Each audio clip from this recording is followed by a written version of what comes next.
Europe 1. Le journal de 7h sur Europe 1, Christophe Lamar. Bonjour Christophe. Bonjour Dimitri, bonjour à tous. Le quoi qu'il en coûte peut-il s'appliquer au règlement du conflit en Ukraine ? Emmanuel Macron a poliment averti Donald Trump. La paix ne peut pas signifier la capitulation de Kiev.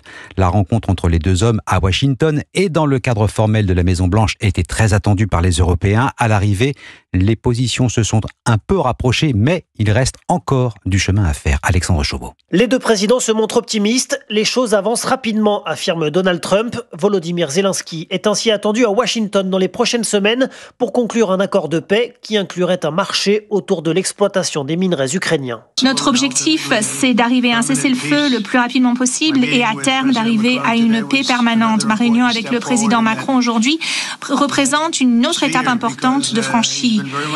Il a été très impliqué depuis le début pour essayer de mettre fin à cela et je pense qu'on va y arriver. Emmanuel Macron évoque lui des avancées substantielles et se dit conscient des efforts que l'Europe doit fournir pour assurer sa sécurité. Nous sommes engagés comme Européens pour être partie prenante justement de ces garanties de sécurité. Et plus largement, nous sommes engagés, conscients que nous sommes, que les Européens doivent encore faire davantage pour un partage plus juste du fardeau sécuritaire que votre pays porte depuis plusieurs années. Emmanuel Macron reste néanmoins vigilant sur l'accord de paix qui doit selon lui garantir à l'Ukraine une protection crédible et durable face aux velléités d'expansion de Vladimir Poutine. Alexandre Chauveau du service politique d'Europe 1. Les Européens invités à jouer un rôle sur le terrain avec le déploiement d'une force de maintien de la paix en Ukraine. Ce n'est plus une ligne rouge pour Moscou si l'on en croit un Donald Trump formel.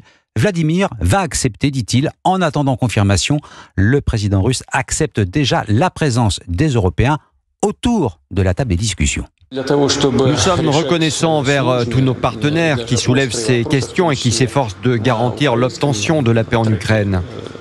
Ce que je veux dire par là, c'est que non seulement les Européens, mais aussi d'autres pays ont le droit et peuvent participer. Et nous traitons cela avec respect. Vladimir Poutine hier à la télévision russe. Vous écoutez Europe 1 matin, il est 7h02. Il a mobilisé des moyens sans précédent, 150 enquêteurs chaque jour pendant 9 mois. C'est une information exclusive qu'Europe 1 vous révèle ce matin. Le récit des premières heures et des premiers jours de cavale de Mohamed Amra. Et ce qui paraît incroyable dans cette affaire, c'est que dans les heures qui ont suivi la fusillade et son évasion sanglante, celui que l'on surnomme la mouche avait trouvé refuge dans une planque à proximité du péage d'Incarville, Maxime Gondelot. Oui, selon les informations d'Europe 1, Mohamed Amra aurait trouvé refuge dans les heures qui ont suivi son évasion dans un camp de gens du voyage situé à proximité immédiate du péage d'Incarville dans l'Eure. C'est là que, selon une source proche du dossier contactée par Europe 1, la mouche aurait en réalité passé la majeure partie de sa cavale.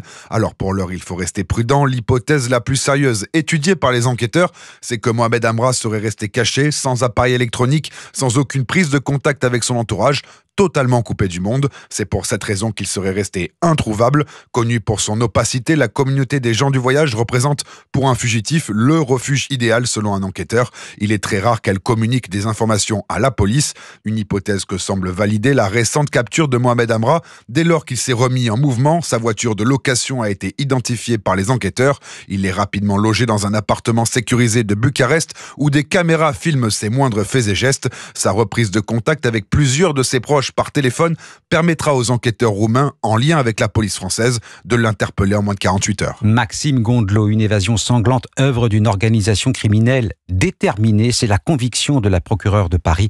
Interpellations et perquisitions ont été réalisées dans plusieurs régions de France et d'Europe, parfois au-delà, jusqu'au Maroc. 22 personnes sont toujours en garde à vue ce matin. À Mulhouse, la ville hier s'est rassemblée pour rendre hommage à Lino Sousa Loureiro, ce Portugais de 69 ans, mortellement poignardé samedi par un Algérien sous OQTF. La ville est très marquée par cet attentat 3 jours après qui a fait un mort et 7 blessés. Un temps de recueillement, mais la colère affleure derrière les larmes. Reportage Mélina Fachin, envoyée spéciale d'Europe 1 à Mulhouse. Samedi, notre ville a été meurtrie en son sein. Devant un peu plus d'1 millier de personnes, dont certaines roses blanches à la main, la maire de Mulhouse, Michèle Lutz, rend hommage à l'homme tué lors de cette attaque. Monsieur Lino de Sousa Loureiro a été mortellement poignardé. Et aux policiers blessés. La sécurité de tous n'est pas une option. C'est ce message que j'ai porté à nos dirigeants nationaux et que le ministre de l'Intérieur a porté également lors de sa venue samedi soir. Dans la foule, le recueillement et la tristesse prédominent, mais beaucoup de Mulhousiens ne cachent pas leur colère face au profil de l'assaillant. Beaucoup de colère parce que c'est pas normal qu'on laisse faire des gens comme ça. Un fichier S, le laisser en liberté, non, je ne conçois pas comme ça. On est face à une personne qui a une OQTF, qui n'a pas été respectée, un dossier psychiatrique. L'Algérie l'a refusé une dizaine de fois. Il y a aussi un problème de ce côté-là. Il y a des questions légitimes à se poser. Ce rassemblement s'est conclu par une Marseillaise et le dépôt de fleurs et de bougies sous une grande banderole Mulhouse unie contre le terrorisme.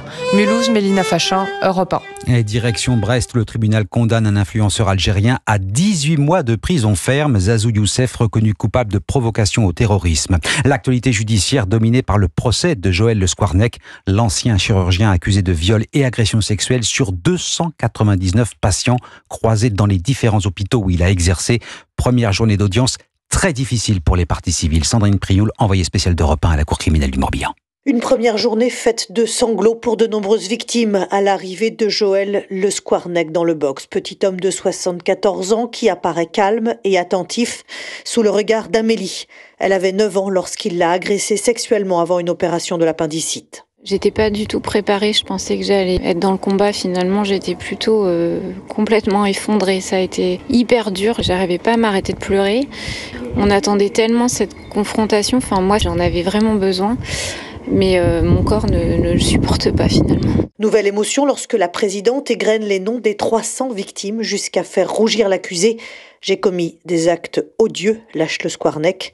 Joël Sicamois de la Fondation pour l'enfance espère donc qu'il va coopérer. On entend effectivement, en tout cas, une volonté d'être dans l'empathie avec ces victimes. Maintenant, il va falloir qu'il l'explique. 299 victimes, leurs parents, leurs conjoints le répètent lors de ce procès. Ils veulent des réponses que seul Le Squarnec pourra leur apporter. Un compte-rendu d'audience à la Cour criminelle du Morbihan. Sandrine Prioul, correspondante d'Europe 1 dans le Grand Ouest. Et puis à Rome, on s'inquiète toujours ce matin pour la santé du pape. Le Vatican a fait renaître un bref espoir parlant d'une légère amélioration, mais la suite du communiqué plonge les fidèles dans le désarroi. L'état de santé du pape François reste critique. À Rome, les fidèles ont à nouveau prié toute la nuit.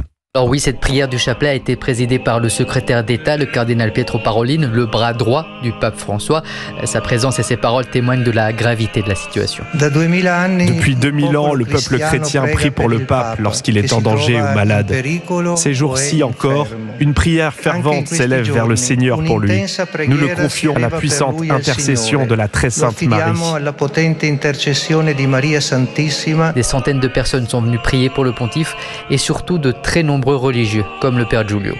C'est important d'être ici car nous nous sentons en communion avec le pape François et nous avons confiance en la grâce de Dieu pour nous le rendre plus vite. Et puis il y a ces fidèles dévoués venus exprès à Rome pour cette prière. Antonio arrive du nord de l'Italie. Cela nous unit comme une famille. Être proche de lui nous rassemble et lui donne de la force, car il le ressent.